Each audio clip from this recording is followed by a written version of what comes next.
বিসমিল্লাহির রহমানির রহিম। নাহমাদুহু ওয়া নুসাল্লি আলা রাসূলিল কারীম, আম্মা বা'দ। সাল্লাল্লাহু আলাইহি ওয়াসাল্লাম। হে আমার প্রিয় ভাই ও বোনেরা, আজ আমাদের আলোচ্য বিষয় হচ্ছে নামাজ।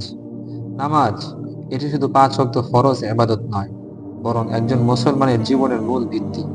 নামাজ হলো আমাদের আরশের মালিক মহান আল্লাহর সঙ্গে সরাসরি সংযোগের একমাত্র পথ।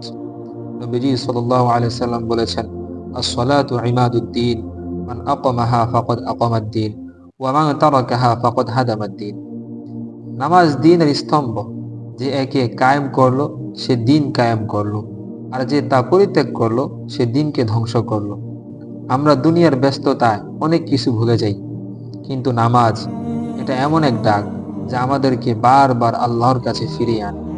এই নামাজই কিয়ামতের দিন আমাদের প্রথম প্রশ্ন হবে।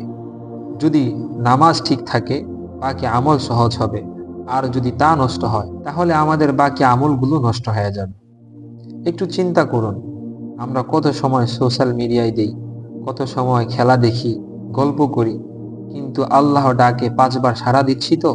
আসুন আজই প্রতিজ্ঞা করি, নামাজ হবে আমার জীবনের সবচেয়ে গুরুত্বপূর্ণ কাজ, কারণ এই নামাজই হবে আমার জান্নাতের চাবি। আল্লাহুম্মা জাআলনা মিনাল মুকিমিনাস সালাহ। হে আল্লাহ, আমাদেরকে নামাজ প্রতিষ্ঠাকারীদের অন্তর্ভুক্ত করুন। আমিন ইয়া রাব্বাল আলামিন। আসসালামু আলাইকুম ওয়া রাহমাতুল্লাহ।